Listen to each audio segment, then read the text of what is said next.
excited. I love that we've been talking about this forever. Now it's finally here. Literally, since we started working together, like, we were like, can we just record all of our conversations? Because that's the on-running joke. Yeah. Is we talk about this stuff so much that we need a bigger audience rather than just the client on our table. And we think we're interesting. So I hope so. Yeah. I don't know. So we're moms, we're artists. We got stuff to say like everybody else. exactly. So welcome to Skin Deep Stories. So we're going to talk about tattoos and motherhood and all the chaos in between. Yeah. So we have a little intro that we prepared. We're not going to read this every time, but just to give you an idea of what we're doing. So I'm Kirsten. I'm Mel. That's Mel. And we are, I'm going to read this because I'm going to mess it up. So we're two moms who somehow thought it was a great idea to chase our dreams into the tattoo industry, all while raising kids, juggling relationships, and trying to not completely lose our minds in the process. Mm-hmm. But we do lose our minds. A little bit. Yeah. So here, we're going to share our journey of why we dove headfirst into tattooing later in life, to all the real unfiltered truths about what it's like to be an artist and a mom in a world full of ink and clients and a little bit of constant chaos. Yep. So we're going to talk shop a little bit. We're going to talk some of the red flags in the tattoo industry, some client culture, pricing, and all the stuff we've kind of learned along the way. All stuff we want, like, we learned and we want everyone to know. Yeah, there's a lot of things we talk about that we're like, everybody should know that. Yeah. So we're going to open up a little bit about the messy, beautiful balance between our work, our families, and ourselves. Yeah. So grab a coffee, grab a glass of wine, depending on what time of day it is, or whatever keeps you sane, and join us every week as we peel back the layers and share the stories that all live skin deep. So there you go. Hopefully our intro wasn't too long, and you're still tuned in. Yeah. Do you want to start with a little mommy check-in? Yeah. How was your morning? My morning was chaotic, obviously. I had my kids, so I didn't have time to stress about recording today, so it was kind of good. That works out well. yeah, school drop-off, daycare drop-off, get home, get ready, and got my smoothie here, because obviously I didn't have time for breakfast. Need a little power push. Yeah, exactly. Yeah. And no, it was good, but yeah, I'm feeling great. Awesome. How about you? A little all over the place. I've got 3 kids, right? So we've got 3 teens. So I've got a 17-year-old, 16-year-old, and 14-year-old in 3 separate schools at all 3 separate levels. And so this morning, 2 out of the 3 were home. 1 slammed the door at 5 minutes to 7. So that wakes you up with a jolt. Oh my Come down to a sink full of dirty dishes, the normal mom stuff. And then started going, okay, what am I doing? Where am I going? Started reading over this stuff and typical school morning. Yeah. So I left like their cereal bowls on the counter. Like I didn't clean anything up. I'm like, I'll deal with that later. Yeah, typical morning. Yeah. So yours are a little bit younger? Yeah. So mine are 6 and 3, turning 4 soon, and my stepson is 9. So we had everyone this weekend, and it was just like good times, and we got both blended families. Yeah. So I'm a little further along than you are. So I've been in it now 12 years as a blended family. Yeah. So we have X's and schedules and just making sure that everyone is where they need to be. But so that's why we vibe so much, because we totally understand each other, and like you're my voice of like my future. Basically. I'm just you 6 years, 7 years down the line. So. Exactly. All right, so let's talk a little bit about the tattoo stuff and kind of what we're going to be talking about today. Yeah. So today we're just going to give you a little bit about ourselves and how we came into this and how we became artists and kind of who we were before and how this all came to be. Magically happened. So let's talk a little bit about how we each got into the tattoo industry. Yeah. Start with you, because you are my mentor. So it's a little bit of a crazy story. It was, so I'd been getting tattooed since I was 18, like on and off. And I loved the industry. I absolutely adored the industry. I loved the art of it.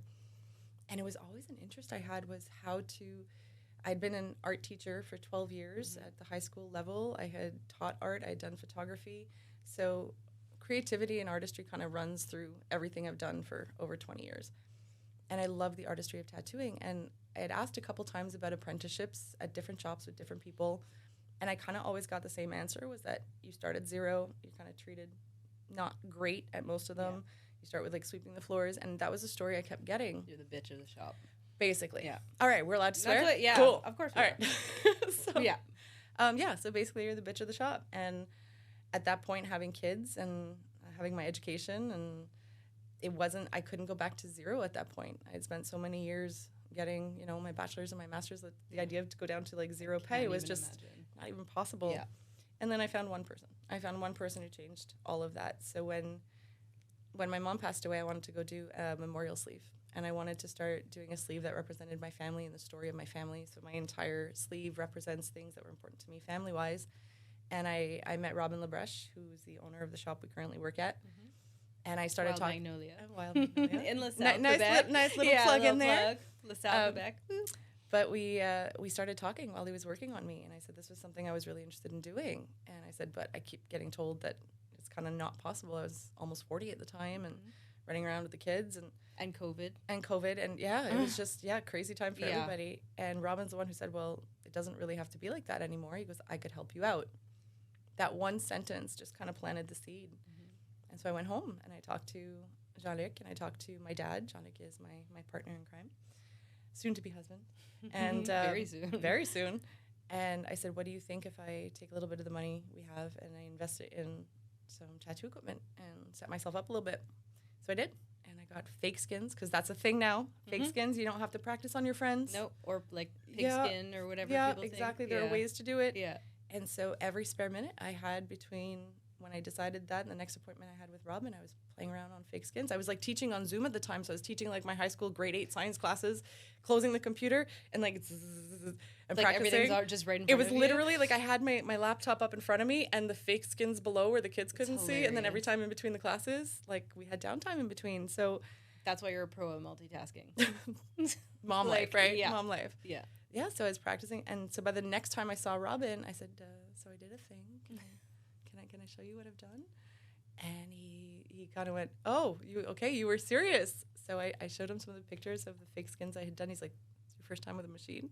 I'm like, yeah, I have 20 years art experience. So it was just, So I don't know if you said, like, you taught art also. Yeah, I taught, So I had the fundamentals down. Yeah, all the art theory. All of the, all the art theory, the color theory, line, shape, color, contrast, all of those. So welcome to the elements of art, And it was just translating it into a new medium. And so he looked at them, he's like, and he asked me a tattoo, he's like, did you do like base shading? And I'm like, tell me art terms, not tattoo terms. Yeah. So he gave me a couple pointers, went back home, waited another 4 weeks till my next appointment, kept working on it. And by the third appointment, I showed him what I did. He's like, you need to work here. And I went, problem. He's like, what's that? I'm like, 3 kids, a full-time job, a mortgage, a commute. Like, I can't he's do like, this. He's like, I'll work around all of it. He's like, I will work around. That's the best thing about them. They have such a, they just have a way of seeing things in a different light. They do. And had he not, possible. He basically paved the way to make this possible for me. So I did a full apprenticeship, like a full proper, you pay for the apprenticeship, you get the mentoring, but I was balancing both. I was teaching until depending on what my schedule was, 12:30 to 1 o'clock, rushing to LaSalle, working as many hours as I could at the shop, getting as much experience as I could. And it just kind of completely changed the path of my life. Had you asked me years ago if I'd ever give up teaching, the answer was, are you nuts? Yeah, you put so much work and energy into it. Yeah, and it just... But it's not that shocking for you because you've lived a million lives, and, we'll probably get into that in future episodes, but, you... I like the new challenges. Yeah. Like this one. Yeah, exactly. It's just one more, fun step, and we're, I think we both, feel like we want to make the most out of our lives and have fun and not take things too seriously and just friggin' write our own story. We're in the process of it. And I love that tattooing does that. Yeah. That's literally writing your own story on your skin and owning it. And I think we're going to get deeper and deeper into some of these conversations and these topics that we have all the time. But we have a very spiritual view of tattooing also, and just life in general. So how we want our lives to be and what brings us joy. Yeah. All right, so you. Yeah, so... I love your story. You just waltzed, actually, kicked and punched into my life, and... Not well, might I say, but... So I've been working at a women's kickboxing and, self-defense gym since 2018 here in Chattagee, 30-minute hit, and Kirsten became a member and walked in one day, purple hair, or pink hair, I don't remember at the time, full tattooed, English. I was like... hello, who are you? Why don't I know you? And I was a Chattagee transplant. That's why. Exactly. Yeah. So not an OG Chattagee girl, but we instantly became friends. Yeah. And I'd purposely go on days I knew you were working because I loved how she trained, and it was a good balance of training and convo, and I don't know, we were just it was just a vibe right away. When you meet someone and you're just I need to be friends with this person.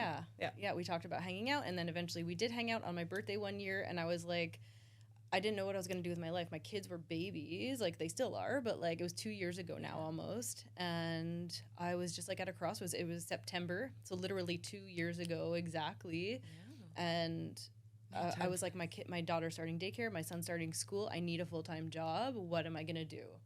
And we hung out, and I was like, I've always been artistic. So for me too, like when I was a kid, just like art was my favorite subject. I always like drawing. My parents like always supplied us with we always grew up with crayons and markers and papers and pastels, like you name it, charcoal, like everything. And I remember just like always Saturday morning I'd watch cartoons and just like have all my art stuff out and drawing. High school, I was not paying attention in class. I was drawing all the notes in the math book. And yes, all any over. subject. And we had to cover our books, right, with the brown paper. So and I would just draw and like Did you end up drawing all of your friends in Sharpie? Like, our shoes and stuff like at the time, and yeah, we probably drew on each other too. Oh yeah, that was or big. on my own hand. Yeah, that was big. Yeah. Always, just like the Yep. And it's funny because the doodles, if I think back, because I still doodle like the same way, and they're all like kind of traditional, like because I love my style is like American traditional, or I want it to be like that's my niche, like I love it so much, and all my doodles were that like the 2D like flowers with the shading and like the bold lines. Yeah, bold line. Everything was black outlined. Yep. When I was a kid, even like as a small child, it was just like I'd have my coloring book and then do like a thicker black outline. It's like you were meant for this style. Yes, exactly. So, and I was like, have you ever thought of apprenticing someone? On our hangout on my birthday at the spa, and you were like, actually, that's the only thing missing. She's like, she was a teacher. Like, I miss the teaching component. I miss the knowledge distribution component to this job. Yeah, like you were really missing that aspect. But you'd only be. How long have you been in the industry now? In all, now we're going 5? We're going on 6 years. It's 5. Like I'm going into my 6th. So at the time, it was like almost 4. Yep. That's not very long in the industry. We're still technically rookies in an industry that's been around for so long. Exactly. So let's just state that right there. We don't know everything. We're all still in the process of learning. Especially me. But we've super gained, noob. Yeah. But I felt I had things I could share. Yeah, but you're such a like. I love that. Like, there's no gatekeeping with you. No. There's no like. It's like. And you want to learn? Cool. Like, let me help you. If you're gonna do it anyways, and that's kind of what it was with me. I'm like, let's do it. Like, come over. Like, let's see what you can do on fake skin. And I was gonna do it anyway. Yeah. So might as well have some proper guidance because. Your first fake skins to this day are still going. Okay, I don't know how she knew how to pull that line that cleanly, that solidly, especially on fake skin, because we all know it's harder to work with. Mm-hmm. It's not the same as tattooing. No, it's close, but it's not quite the same. But your lines were so clean right off the get-go, which is so rare. Most people who start is like super shaky lines. Yeah. I have a steady hand. Like, I don't know. I worked in a restaurant for 10 years. Like small details are what I'm like obviously pay most attention to. It's super important. And just like working in the restaurant, I was making salads and sandwiches, but it was art to me.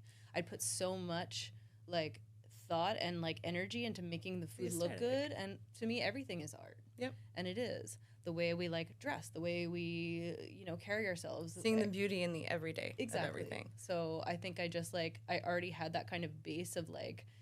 Seeing the world through that lens. And also a little bit of perfectionism that like if I'm going to do something, I want it to be perfect, which is something I'm working on. Yeah. But yeah. So how did we finally get you to the shop?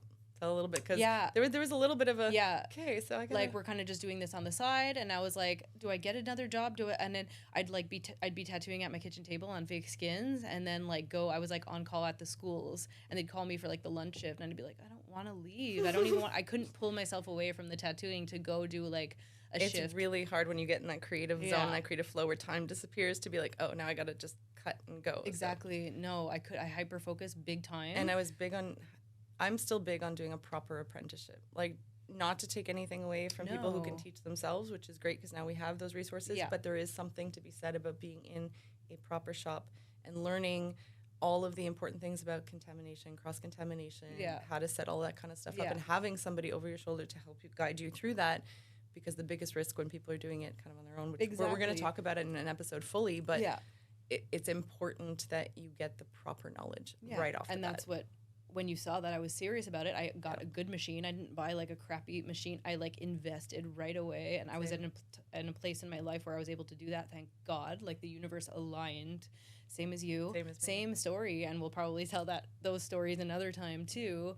But the funding like is a big issue too. People don't realize the money, setup cost. The setup cost, the apprenticeship cost. So eventually, you saw that I was interested, and you said, "Look, just put a portfolio together." And like I'm drawing when I didn't have my kids. It was just like some basic I was like, stuff, I don't have time. Like I didn't plan this, but I was like, you were like, I want you to have a proper apprenticeship. Let's do this. Yeah. And like Robin's really busy, our boss, and Mary, and like it was like trying to like organize a time. And I was like, look, I'm just gonna come get tattooed. Everyone just knows that's the best way to like get to know a shop and like just go get tattooed, meet artists. And that's what I did. And you did my boxer girl, and Robin was there, and we chatted. It was that one lunch hour that kind of just... Yeah, we had lunch together, and then they agreed to have a meeting with me. And then I was like, I'm ready. I'm here in my face skins. They were like, okay. And Robin wasn't 100% sure he wanted another apprentice because we had another one at the shop at the time. And so taking on... It's a lot to take on. Oh, yeah. And so until he met you, he was really like, I don't know about this. And then he met you. That's what I said. Just get me in a room with You just win people over. Just like I try. That's what I knew. When I want something, I want it, and like I knew it was meant to be. We forged full steam ahead. I'm not cutting you off. I just want to make sure that we it just was like super seamless right away. Like literally the next day after my meeting, I was in, and I don't even remember. Like it was just such a seamless, such a blur now. Yeah, and now we're tattooing side by side, and like it's amazing. And we have gained so much. I don't know. I get humbled daily with what we do. Yeah. And I think like that was kind of our next talking point. So I'm just making sure we're staying on track. Yeah. But it was why we decided to do the podcast. And I think it's because when we sit side by side and we have our clients and they come to us with some of the deepest, most meaningful stories, and when they choose you, we have hundreds of artists in Montreal. And I mean, we have some incredible artists in Montreal that you can throw a rock downtown now and likely hit a really good artist. But when somebody chooses you or chooses your style or chooses your shop and they're trusting you with something that is so permanent and so meaningful, daily I am humbled and reminded of what we do matters. Absolutely. And how we do it and how we approach it. And that when we tattoo, it's not just the tattoo itself, it's the story behind it and then the entire experience around getting that tattoo, because that becomes the memory. Yeah. And so we talk about this so much that we were like, okay, we need to put this out there because I would love people to hear some of these stories and some of these conversations and some of these meaningful moments. And we hopefully are going to bring in some people that can tell some of these incredible stories. Oh my gosh, we want to hear like all the stories. Yeah. Yeah. And like you were saying, like, I can't believe that they're choosing me as an apprentice. Like I'm, almost 2 years in, like I'm getting there. I'm getting to like, the artist title, hopefully. Like there's no like defining moment, but like it's weird. It's not like there is not one like moment where you graduated. Like no, but I still can't believe that people come to me. Like I believe in my capabilities, of course, but like I still cannot believe that I get to do this. Like that's literally every day. You're like, I get to do this. Yeah, I can't believe it. I drive to work now, and it's not, I have to go to work. It's I get to go to work. I often, like in the mornings, they're like, oh, Jean-Nic asked me, what are you tattooing today? I'm like, I get to go do flowers. I get to go color. I get to go do a turtle. Yeah. And there's this excitement about what I do, and I feel so lucky and blessed to be able to wake up happy, drive to work happy in traffic. Yeah. And I still don't, like, it doesn't feel like real life. Like, it really doesn't, because... Do you ever get these moments going, how did this happen? Like, and I feel like, I don't know, like, I feel like we all struggle with, like, being negative and kind of being like a lot of, I don't know, that's me. I tend to just, like, I'm tired. Like, I have little kids, and, I still am like, but I have to remind myself. And, like, you get kind of comfortable in your situation. So I'm always trying to remind myself of how lucky I am. The gratitude. Just live in gratitude all the time. Yeah. Yeah. But it's like a muscle that you have to work, I find. And the more you get to do this and the more people's lives you kind of impact, I find it just becomes, I don't know, it just blossoms. It grows. And just being around you every day. Like, I walk in and I'm like, I had a tough morning, and my kids are upset or whatever, like whatever's happening in my life, and like literally my 180 within 15 minutes of being in that. Yeah. To be in that environment. Just talking to you, and sometimes you'll just like say something. There's my next career, psychologist. Yeah. Well, you are, and like I am not a psychologist. Let's just put, no, I'm not a psychologist, but I'm just a mom a little further ahead, a little older. Exactly. But I know I appreciate you, and I'm so blessed, and I'll never be able to thank you enough for like getting me in the industry, and like meeting you was fate, and it was just. I really feel that. I feel that there are sometimes people placed in your path at a certain time that you weren't expecting, that just kind of changed the course of your life. And I've had a few of those, and I just, I'm so grateful for all of them. And not just work-wise, as a friend. Same. And like, And now we're on to the next challenge and the new one together. So I think we should wrap this one up. Yeah. Because we're just going to keep talking nonstop if you don't. Mm-hmm. So once again, I'm going to read this just to make sure. It. So we're testing out a sign-off. We'll see if it works. So we're going to say, thanks for tuning in to Skin Deep Stories. Keep writing your story one tattoo at a time, and we'll see you on the next episode. Thanks, guys.